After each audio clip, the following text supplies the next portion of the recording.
Okay, welcome to different forms of a pattern. You don't just have to list numbers to make a pattern, you can also put them in a table.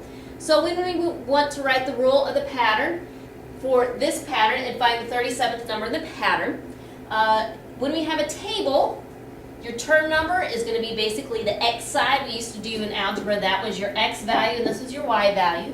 Your y value here always determines your pattern. So I'm looking here from 6 to 12, I added 6. From 12 to 18, I added 6. And from 18 to 24, I added 6.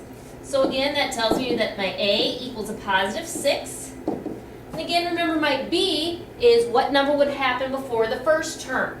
So instead of adding 6, I would have to subtract a 6, which would then give me 0, because 6 minus 6 would be 0. So that means my pattern here would just be a 6 in. Now from here, I'm going to go on and find the 37th number in the pattern. So all I have to do is take 6 times 37, put that in my calculator, and that gives me 222.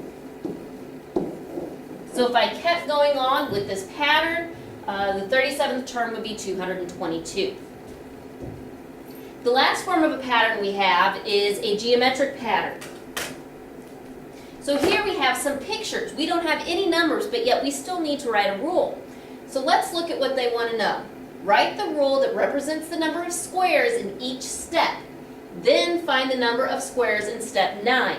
So instead of having to draw every single one of these up to the 9th one, I'm going to number these. This is step 1, step 2, and step 3. Now you have to pay close attention to the directions to see what it wants you to count. And in this case, it says the number of squares. So I'm going to count how many squares to find my pattern. So I have 1, 2, 3, 4, 5.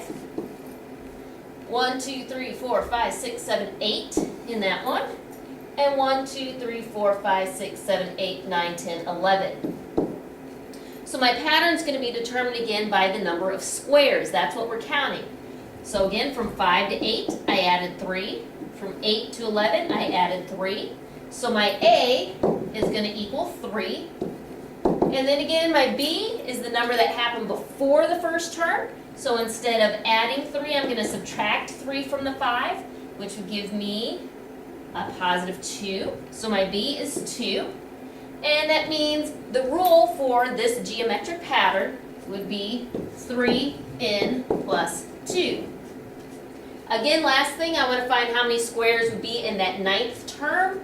So I can take 3 times 9 plus 2. So 3 times 9 would be 27, plus 2 would be 29. And that's our final answer. Thank you.